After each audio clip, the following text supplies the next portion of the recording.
Hi, I'm Richie, otherwise known as Dirty Secrets, and I'm a tutor at sonicacademy.com.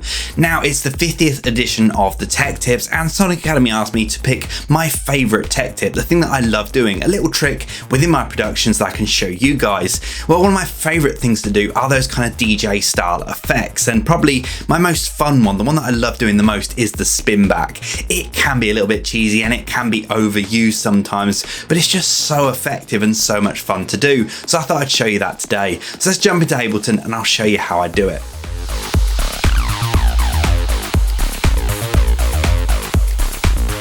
Right, so let's get into this tip, and by far it's one of my favourite tricks to do within my tracks. I love bringing those DJ style effects in there because it brings a kind of live style element to it, whether it's a scratch or a cut or something like that. And the Spinback works so well as a kind of fill effect at the end of a bar. Now, if you've not heard of a Spinback before, this is how it sounds. So odds are you probably have heard it before. If you've heard a DJ play in a club, then you probably will have heard that at some point. It's where a DJ will put their hand on a platter and spin the record back in the opposite direction. So it reverses the speed, it reverses the play of the record, so it's playing in reverse. And the inertia of it goes from kind of a quick speed to a slow speed as that platter slows down. And it creates this really kind of interesting effect. Now, of course, you could jump in and you could get a sample to do this, but it's actually really easy and doesn't take very much time at all, and you can do it with your own beats. So if you're making a track and you want to put a spin back in there, you can actually use the beats from that track to make the spin back, and that's what we're going to do today. Now, I've got a very simple beat going on within here, just 3 simple MIDI tracks, and this is how it sounds.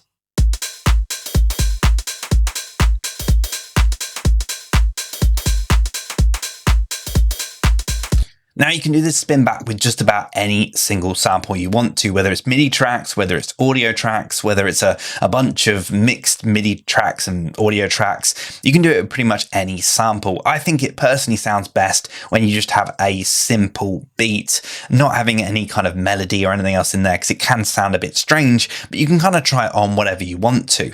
So I'm going to do it on this beat that I've got in here at the moment. Now, the first thing I need to do is I actually need to make sure that all of this is together in one single audio file. So what I could do is I could take this drum beat and I could export it as an audio file, but there's a much simpler way of doing it and quicker way within Ableton. So what I'm going to do is I'm going to right click and go to insert audio track, and what I'm going to do is I'm basically going to sample everything from here into this audio track. So I'm going to set the input as resampling, and I'm going to arm it for record. Now this will record whatever is playing within your track. So if you have a whole load of other elements in there, so maybe melody or vocals or anything else like that, you need to make sure that you're soloing just the things that you want to spin back. So in this case, I want to spin back the kick, the clap, and the other kind of drum elements that are within there. So I'm just going to solo those elements, and those elements are going to go into this new resampling track. Now I've armed it for record. I'm going to hit the stop button twice to go back to the very start of this project, and then I'm going to hit record to sample those things into the audio track.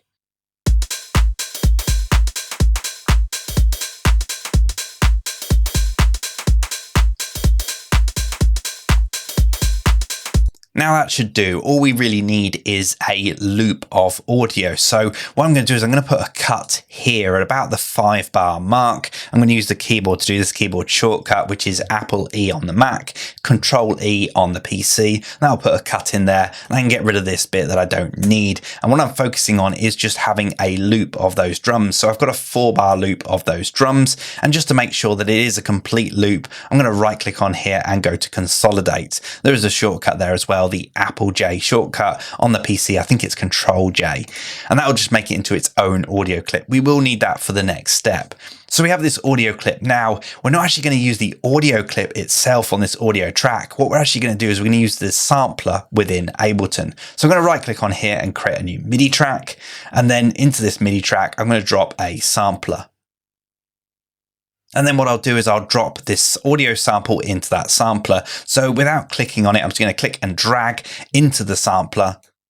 And that's now going to load that sample into there. Now I don't need this audio channel anymore because we're going to do everything on the MIDI channel. And just to make sure that we know what this is, I'm going to right click on here and rename it to Spinback, just so we know a little bit later. Now we need to figure out where this spin back is going to be. And I always think this works really nicely at the end of a bar or a section of music. You're kind of using it as a transition to the next part, or maybe just some kind of way of having a fill at the end of a few bars. So what I'm going to do is at the end of here, I'm going to do it on the last beat of this bar, of the 8th bar. So we are going to do the spin back of all of these elements. So we don't actually need these elements within here. What we're going to do is we're going to put the spin back in here. So I'm deleting the drums from here, and instead they're going to play in this new MIDI track. So this new MIDI track, obviously because it's a sampler, needs a MIDI note of some sort. So I'm going to select this area here where I want the spin back to appear. I'm going to right click on here and go to insert MIDI clip. And in here, obviously I need some kind of MIDI note. So I'm going to hit B on my keyboard to bring up the pencil. I'm going to draw one single note into there. I'm going to hit B on the keyboard again to get out of edit mode. And then I'm going to hit the legato button. This makes the note go over the whole length of that clip. So let's hear that back and see how it sounds. Actually, we haven't unsoloed these, so I need to unsolo these drums so we can actually hear that. Now it's playing back quite quiet. There's a couple of reasons for this. So I'm going to go into this clip again, and I'm going to go and make sure that the velocity is all the way to the top. And let's play that back again.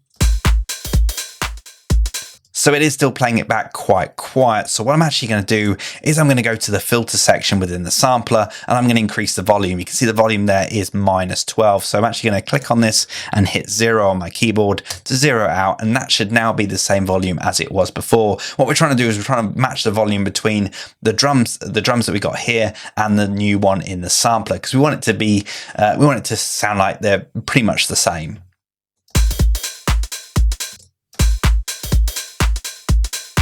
So this is definitely sounding better. So now we're actually going to do the fun bit. This is where we start transforming this into the spin back, which you probably don't think is actually really kind of possible to do this, but it's actually really very, very simple. So the first thing I'm going to do is I'm going to put it into reverse, because obviously with the spin back, we're kind of reversing the sample. So that's the first thing I'm going to do. And this is how that sounds now.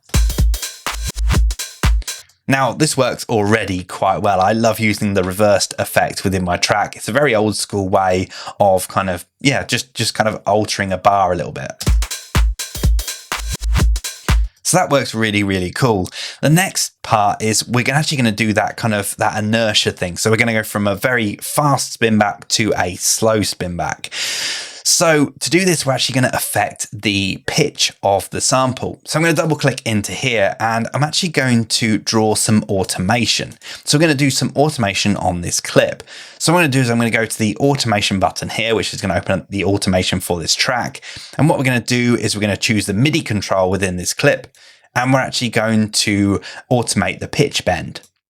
Now what we're going to do here is we're actually going to put a point at the start, at the very top, which is going to be the fastest, so the top of the pitch bend, and then at the bottom of the clip, we're going to put one to the very bottom right.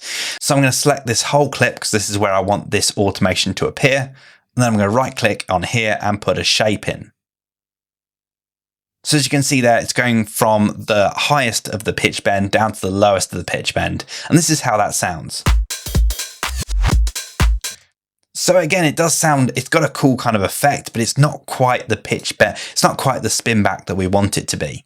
So the next thing we're going to change in here, we're going to go to the MIDI tab, and we're actually going to increase the pitch bend range. So at the moment it's plus and -5. I'm going to whack this all the way up to plus 24 semitones. And this is how this sounds now.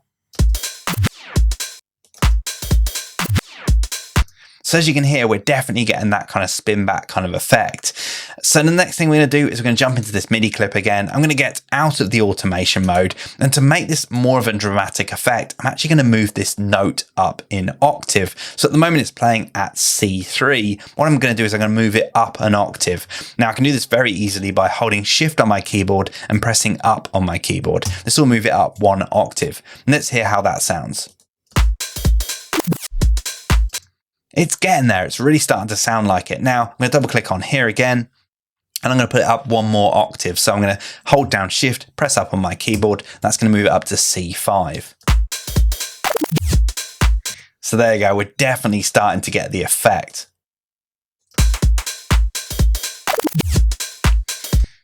Now, depending on your sample, depending on the loop of your sample and how long that is, you might want to put the sampler into loop mode to make sure that it doesn't run out of track. We've got quite a long sample here, so it's actually working out quite well for us. Now we can actually make this spinback go on longer if we want to, so we can easily just drag this clip out and make it a little bit longer. We can see that it's actually looping up, so I'm going to double click into here and uncheck the loop button. Let's drag that back out again. And I'm going to drag the note out as well to make sure it goes the whole length of the clip. And then I go to the automation tab and we can see that we've got to adjust our automation as well. I'm going to delete this point here because we don't want that. And I'm going to drag this over to the end of the clip. And let's go back out and see how that sounds. And that's basically it. That's how you create a spinback. And you can kind of play around with all these different things within here to kind of create a different effect. For example, I could actually move this up another octave to give an even more dramatic effect on it. And you can also poke around in the sampler settings to get some interesting effects. So at the moment it's plus 24 semitones on the pitch bend range. If I then decrease this to maybe plus 12 maybe, then we'll really get a different effect. So you really can experiment with this and get a whole different effect from it. Thanks everybody for watching, commenting and indeed liking. We really do appreciate all the support we get here on our Sonic Academy YouTube channel. So if you found this video super useful, please, we'd love you to hit the subscribe button. We update the YouTube channel every week with new content. And if you want to watch some more relevant content, just click on the videos beside me.